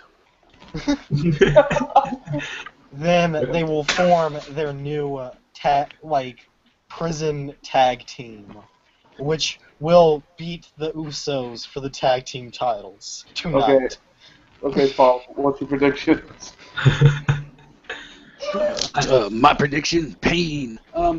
Prediction is I predict that we're going to start off with a nice 10-minute intro promo there by the Authority, setting up the show. The second hour is going to suck, as always. Hey, sometimes the first hour sucks too. And Who's got all that noise in the background? sorry, I'm at work. And Whoa. Hey man, what's going on, man? yeah. Yeah, sorry guys, I'm working. And Princess is always in a car, so we're used to this. Shut it. yeah. Yeah. It's a little loud. But yeah, that's about. We're gonna have a short main event. I'm thinking with cluster fudge ending. A pro Canada crowd. The crowd's gonna be the star of the show, I think. And I'm just looking forward to Sandow's segment. Then all the stuff I said. You will have to Yes, have that. and And I agree with everything that Skeletor said. Yes. 187% about prison 6, but close stuff.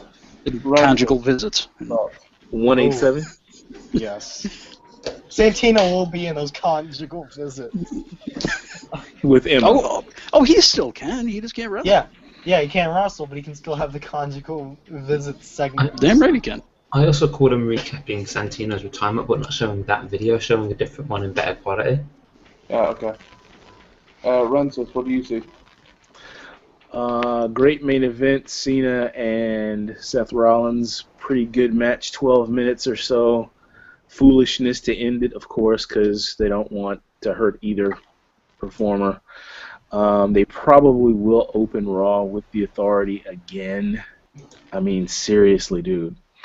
And almost certainly we're going to get another face-off between Zeb and Lana. Right. I'm almost torn. I'm going to argue with you guys and say we don't get an Authority opening. I think we get a promo, but I don't think it's the Authority. I think it'll be Rollins. Okay, That's I still think, the Authority. Yeah. I think honestly you could get a Jericho opening. I would welcome that. I doubt it. Welcome to Canada. Raw is Canada. He is their biggest Canadian star on the roster at the moment. True. Despite all those years where he talked about how much he hated Canada and billed himself from New York. Then all of a sudden, Wait, he's not from New York? I think he was born in New York and raised in Canada. I think that's how he was actually in real life. That was definitely a joke. No, I think Anyway. in real life he was born in New York. Okay, I think obviously like Rancis said, we get a good main event. I think it goes less than 10 minutes, so I think we get 9 to 10 minutes maximum. That's the same thing I say, dude. Yeah, I'm saying it's shorter than 10 minutes. You said 1 to 10 minutes. Dropping an elbow on you, man. You drop an elbow, I'll sell it worse than Cena does. That's not nice. You'll probably sell it like Jerry the King did. Ooh. Sending you to the hospital, fool. Yeah, sorry. And you wonder why we think you sounded black, Francis. Yeah, I threw that in to see if anybody would catch it. What a buster. That's what your mom said. Who got him? All we need to do now is get Mentor to say I pity the fool. Never, not a chance. I'd like to thank my mother. Man, this is like the Southern Street edition of the Hangout. Full of busters. Hey, we can all at least rap better than Vanilla Ice. Oh, we can all rap better than Christian too, if any of you guys remember that. But is anybody better than PN News? Oh, PN News was great. Yeah, go back and watch that. Yeah, PN News was awesome. Can any of us rap better than Cena? I'm not going to say yes or no, but I think one or two of my followers will tell you yes. Oh wait, I forgot. Tonight, 186% chance, the Goon and the Mountie return in a tag team. Mountie. The Goon and the Mountie will return as a tag team. Right, And then get squashed by the Essentials. Right. I was about to be a real douchebag and say Owen Hart's Ghost. Oh, You've already said that. Is it too late to make a Benoit joke, or No. Stow that, man. or is Stow it the that. wrong place? Is it the wrong place for that? It's never too late to make a Benoit joke. Okay. I was gonna say, because if anybody wants to hear Benoit jokes, go listen to my podcast, The Nitrocast. And you know, There's Eddie plenty there. might deserve that respect, but you don't. There was some tremendous shilling right there. Yeah, I've listened to the most recent episode of the Nitrocast and the first two, and they're pretty enjoyable. Thank you, sir. I appreciate it. Haven't heard of them. It's Right, guys. thing Paul does on the side when he's not doing this most important thing of all.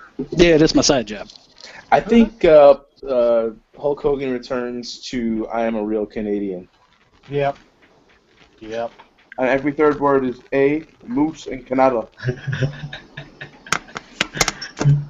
I think we can see Stephanie or Brie Bella getting on the syrup bath.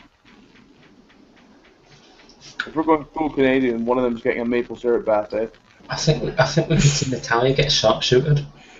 I thought you said Natalia gets shot for a second. That would really. Whoa. That's some heat right there. But it's got to be Tyson Kidd who did it, so that they can cover the drama in Total Divas. Yeah, Tyson Kidd wants to get rid of her because he's sick of living in her shadow. You know who I could see do it? Dean Ambrose. I could see Brian Pillman. Yes. No, oh god, I forgot about that. He is The one where he dropped an F-bomb and pointed a gun at Steve Austin. Yeah, that was fantastic. I'll tell you what, Tyson Kidd, that poor guy, must be so sick of living in that cat shadow. Like, for anyone that's seen their Twitter or the Total Divas or whatever. I've seen one episode. And yeah. that cat is more important than Tyson Kidd. Yeah, he gets less attention than the damn cat. Well, the cat does cut stronger promos. Zing! And on that note, guys, thank you so much for listening. Don't forget, tomorrow night we're going to have the lowdown. We're going to be giving you all our thoughts on Raw. Things will be a bit more structured. But, it'll be structured. It won't be. It'll be chaos. As always. That's how we roll. Don't forget, you can always check out everything. Guys, be thankful you can't see that box just now because poor Chris is lovely and discreet. Basically, tomorrow night, lowdown, same time. Everyone's invited to come along. If you have questions, make sure and ask them on Twitter. It's going to be a completely interactive show tomorrow, so as many questions as we can get from all of our followers. Everyone that was involved tonight, a big thank you. Rancis, Paul, Skeletor, Chris. I know that Ranters tried to join at one point, but the poor guy fell offline. And a big thank you to everyone who's listened so far. So, again, I hope that you all come back tomorrow. Enjoy Raw and try not to forget about the Mountie, Benoit, and Owen Hart's jokes as they trade out with each other. Thanks a lot, guys. Peace out.